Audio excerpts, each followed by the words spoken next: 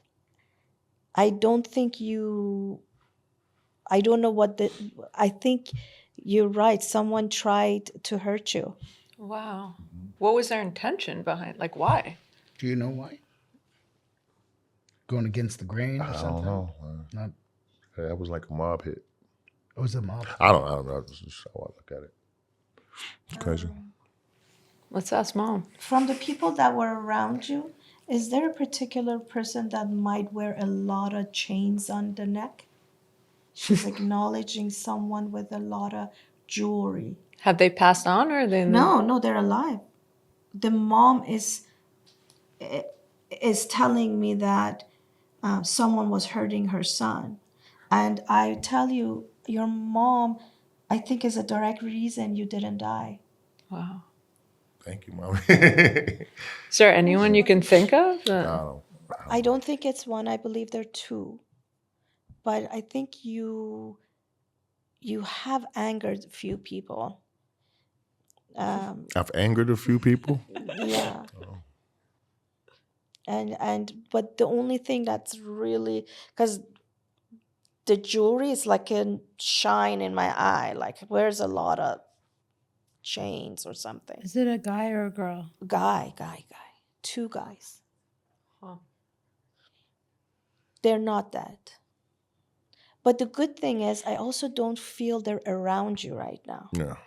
I don't feel them around you, Yeah. but your mom wants you to know, to not doubt that someone tried to hurt you. What got you to the point where you thought, because you knew you didn't, you said you didn't I take. didn't have drugs to take where I was at, and I was pissed off about that. Yeah. Well, there's the truth. I mean, that's most honest. But so you had some, did you have some drinks? Yeah, I sat down to have a drink, and then I woke up 3 days later. That's crazy. And they said I had 12 strokes, 6 heart attacks. Wow. So it was some good shit, whatever they gave me. 12. I'm not a drug dealer, It's a she actually shows me something powdery in the drink. But you had more than one drink. I can't remember. Yeah, it was, had- it was 15 years ago. No, but she's literally telling me that it was a combination of something bad, Yeah. but you also were doing excessive. Mm-hmm. So I think it just, But he wasn't aware of the powder that they put in the drink. oh my gosh, now I understand. Do you know that she was trying, your mom came to talk about specifically this. Remember I kept saying this? The heart, yeah. It was you, not her. Mm-hmm. She wants you to know that she held your hand and saved you. Wow. And it wasn't your time. I don't know why she says a part of you, you wish that you would have died. And she wants you to know that's the last thing God would have wanted. Because it wasn't your time. And you have 2 beautiful kids that need you. And you need to be strong for them. And you taking the path to this healing is the number one way that they're going to be proud of their dad. Oh, I love that. By the way, before I forget, because I have no memory, Friday, this coming Friday, please light candles, white candles, for all the energies, spirits that came for you. And you thank him for coming, and you always want to send them back to God's light. This Friday? This Friday. Why this Friday? It's the first Friday after you engage with the spirit. Oh, wow. And I've been taught that on Fridays, door to heavens are open, like door to heaven is Shabbat open. Shalom. Lamar, you also wrote a memoir, From Darkness to Light, in 2019, right? You wrote that book? Yeah. What was, I mean, was that therapeutic? What was the purpose It was therapeutic. It helped a lot of people get out of their dark hole. And I think that was the biggest benefit for me, from, to be able to help people that can't help themselves. Yeah. You know, a lot of people that are addicted to drugs, they don't know that they suffer from, brain disease. Mm-hmm. So if I can help people that, can't help themselves, I think that's probably part of my purpose. Yeah, I was just gonna. You just read my mind. I was just gonna ask you, what do you think your purpose is? I was going to ask that. Yeah, I think next, to too. help people that can't help themselves, right? Yeah, people will listen to you. A spiritual philanthropist. Yeah.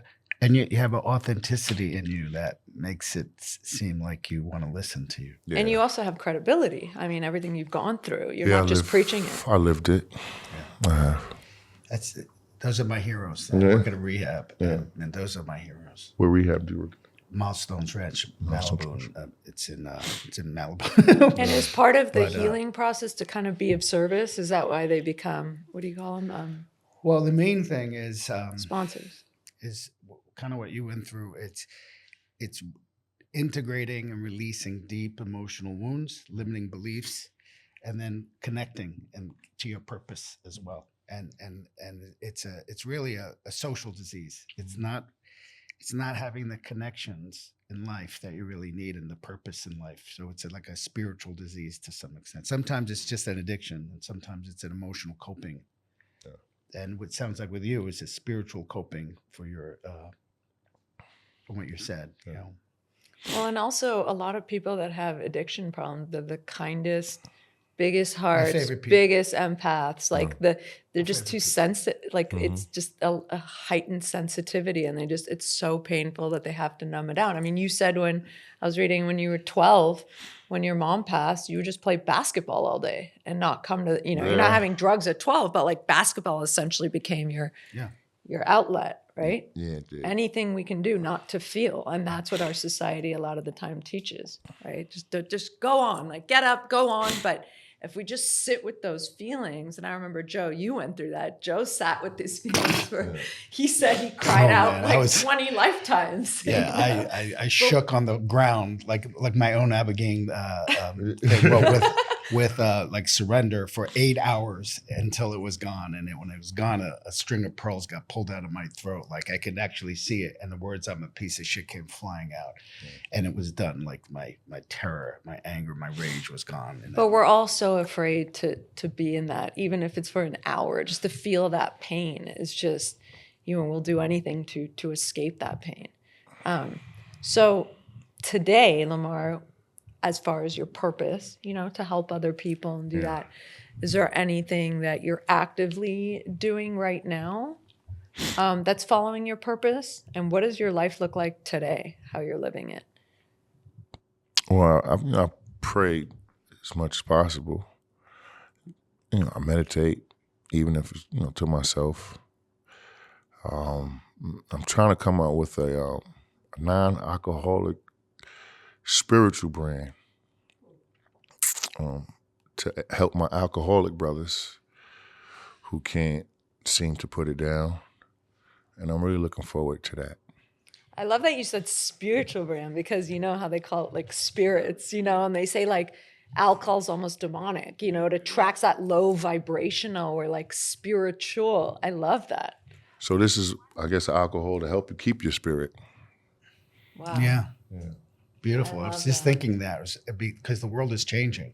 Kids today are not drinking as much as they used No, to. it's very And they different. need something to go to the bar and hang out and connect to with some Really kind cool. of really Well, we great- just had Carl from Summer House on the show, and he opened up a non-alcoholic because he became sober too. Alcohol and cocaine ruined his life. Yeah. He started over. His brother died from overdose, and he started over, and he opened something called the Soft Bar in Brooklyn, which we need to go. Yeah. But he created like a cool bar vibe, but it's non-alcoholic because Make sure you plug me with them so I can I will. We'll sit in my connect pack. you We can do guys. some business. Yeah. What do you guys think about the people that don't live through their addiction? Like Jamie, that you and Tommy both lost. Which, by the way, Jamie came. She came through last time. Oh, He yeah? came through with Tommy. Jamie? Yeah. Did he? And he said your name. He want to hang out, Jamie? Yeah, she's You want coming. to hang out or what, actually- Jamie? Yeah. He just came That's what in. I'm thinking. Wait, like he's when, coming. He's coming. Look at what happened. That's my brother. When they he's when my I get these goosebumps. It's not really a goosebump, it's him. He's in the room and I don't know why he's laughing. Sausalito, bro. He says he's very proud of you.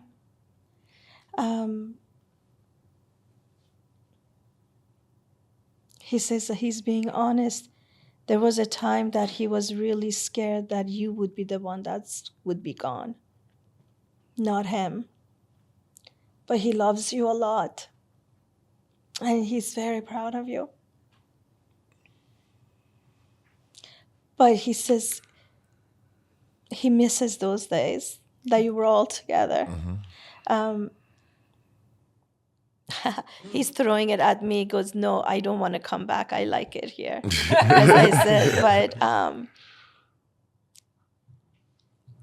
I'm sure you meet a lot of your friends that have seen you and see that you've gone through this and you've overcome such hardships.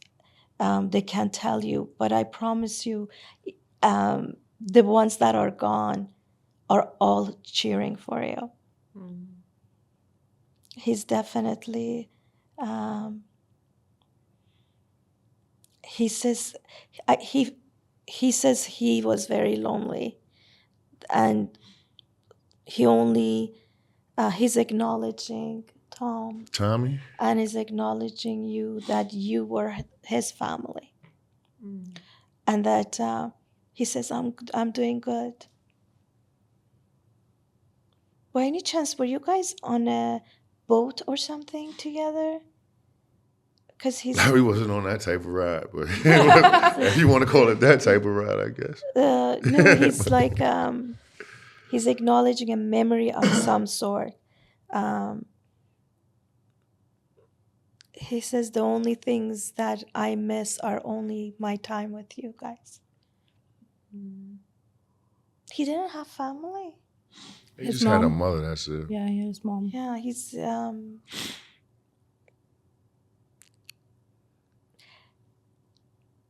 I'm also psychic, but my psychicness comes through the help of the Spirit. And he tells me that I see you literally having a place with young kids in their teens, that he showed me you sitting. And I don't know if you're going to write another book, because I see you signing a book. You might end up writing another book. And he literally says, bro, dedicate it to me. What did you say? Bro, That's something he would say too. That's funny. But I feel the younger, he says, get to them when they're young. I feel like it's more like a place before I think he means, if I'm wrong, correct me, but before they fall into doing wrong, catch him before that. Oh, like go speak to, instead of speaking to adults, speak to them young. He's showing me Catch them before they become in the drug lane. He's showing Protect them before they have that. Oh, she's getting chills. No, he's confirming. He's happy that his message is coming. This is him. Sorry, now he's all emotional. He says, I love you, man. Oh. And he sees this for you.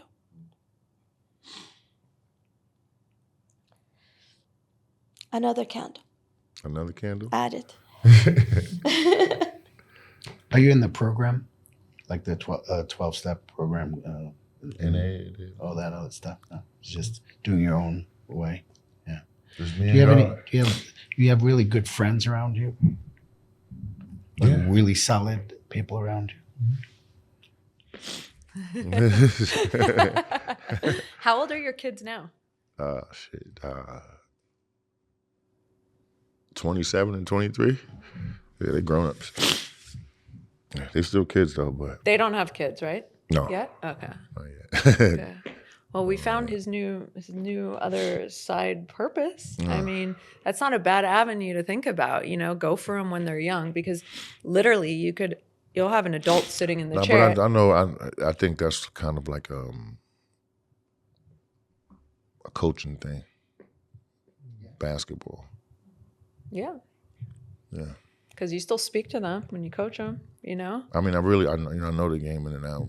Probably have the mind of a basketball genius, but Well, you use it. said he wasn't done. You said he wasn't done in some in sort sports. of sport. That's what I'm saying. That's what I mean. That's what I know. That's what I'm trying to put it together like that. Because if you're looking at the kids that are the shining stars in 8th grade or high school, and then They need development in every which way, spiritual, and skill development. right, so then you seek out who you want to take on, and then those people get to have you coach them as they make their way to trying out. Can influence a lot of these kids. Wasn't Yeah, Phil you're gonna change Jackson really people's lives. spiritual? Was Yeah, we used to meditate as a team. Yeah. So, meditation probably was like a form of prayer. And so if you got a team with, talented individuals and they're praying together, it probably make them a stronger force, right? Same with the colleague. Chicago Bulls. And Oh yeah. they was really strong mentally, really on the same page. Yeah. Yeah, because you'll see in a game, you'll see one player's off, and then it can sometimes bleed to the whole team. I have a colleague of mine who hypnotized the high school basketball team last place, and they hypnotized them to be one cohesive unit, and they went to first place for the first time in like 10 years. Yeah. In one season. Yeah, we used to learn sports hypnotherapy. I mean, it really works because the mind doesn't know the difference. Can you please hypnotize me to lose weight?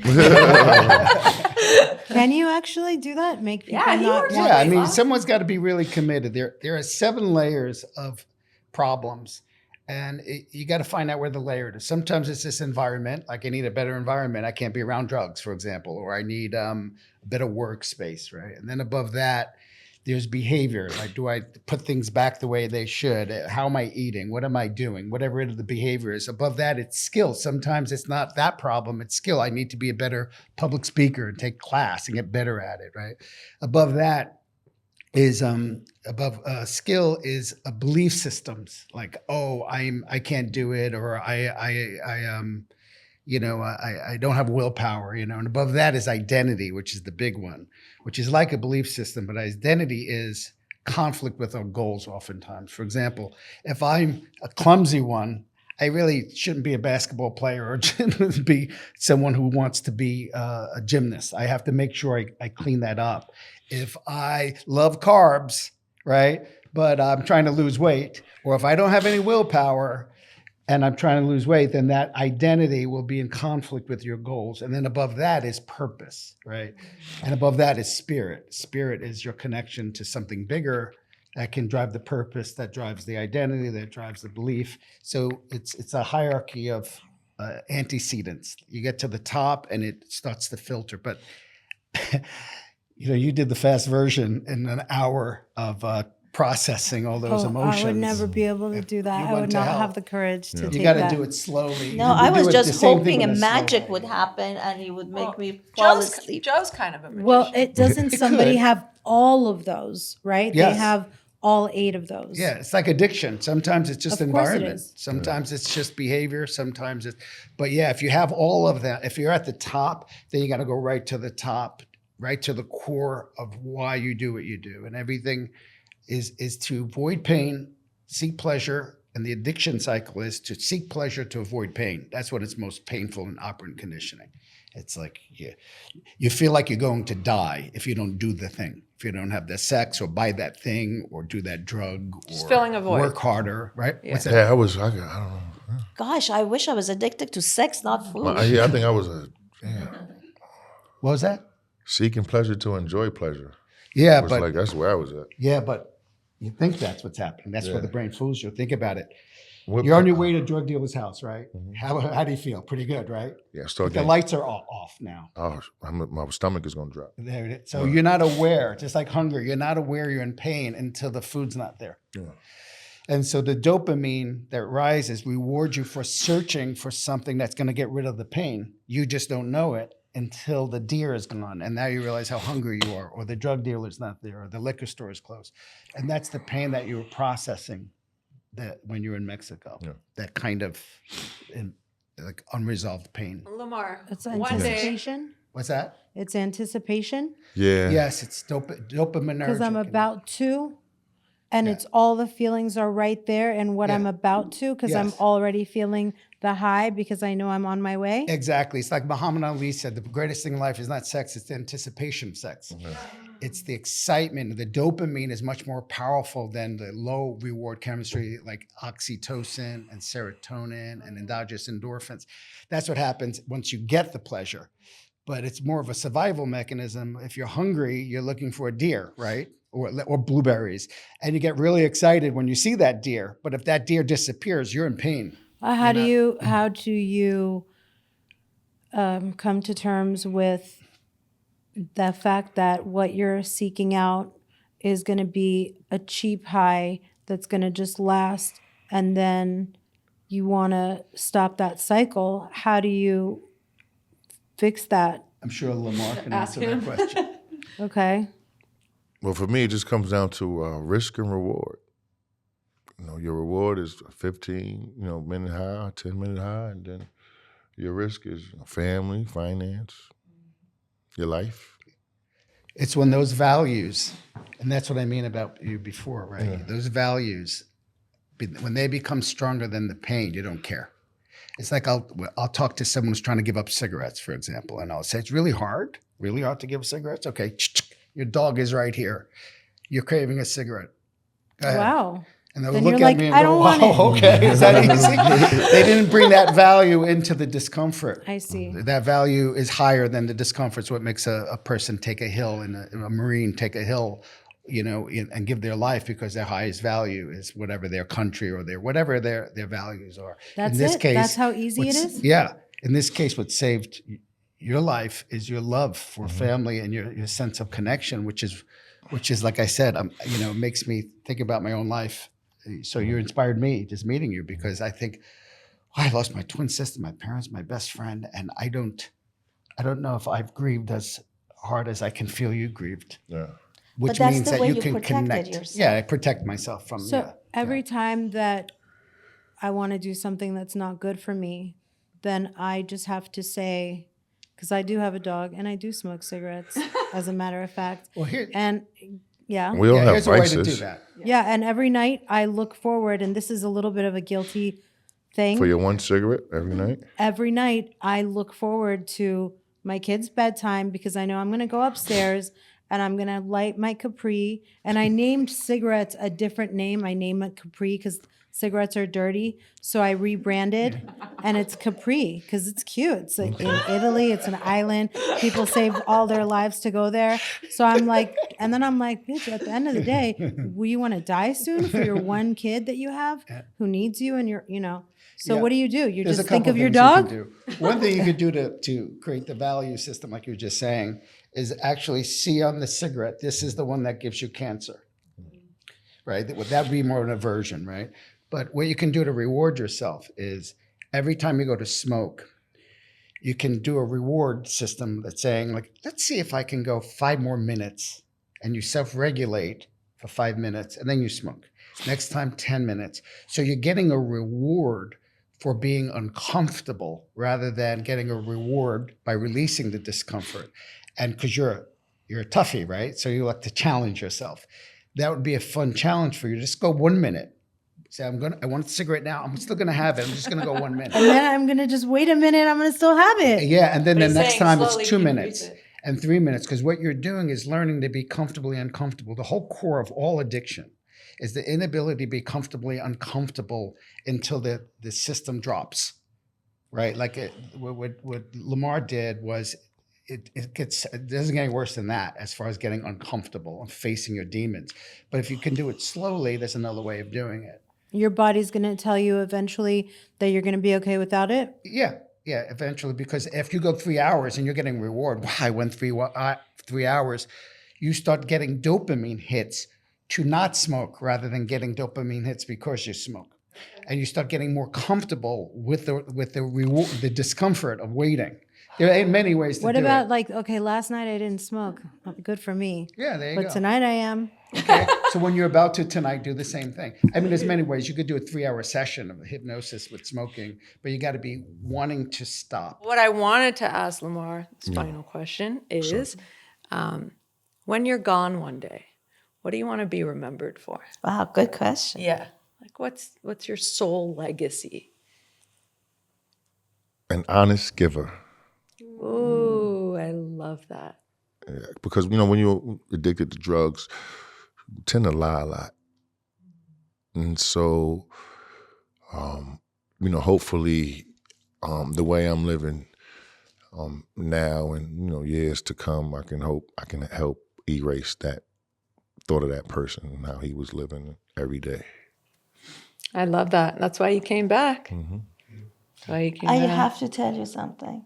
From all my heart and soul, if you don't take anything from me today, please take this. God has forgiven you. Now it's time for you to forgive yourself and your family. I truly think you are about to start a new journey in your life, and you are going to accomplish exactly what you want. And I think you should name your book what you just said. Honest giver. Ooh, I got chills That's up dope. my God. spine. My Because I favorite see thing, it. my favorite thing that you said, which I suffer from it too, is not forgiving yourself for your past and thinking that you need to always, if you're always starting from that place, it's like you have like this giant rock boulder on top of you. But what if you could forgive yourself, take that away, and then always stop like on top of a rock and just like start from there, and how much more abundant we can see instead of regret. Like it's like pushing forward with feeling like so empowered and strong to have that be where we start from. Love that. Love that. Any final words from Spirit? Like, I think the most important message that his whole family has for him is, number one, they truly are proud of you. You accomplished something that most of your friends that are gone. And do you have a cousin that's gone? Yeah.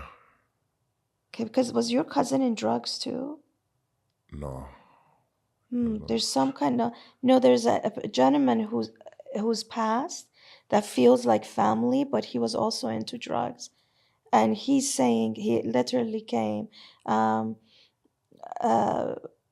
He's not as tall as you though, and he indicates that he failed to find his way, and he's so proud that you found your way. wasn't there another friend besides Jamie?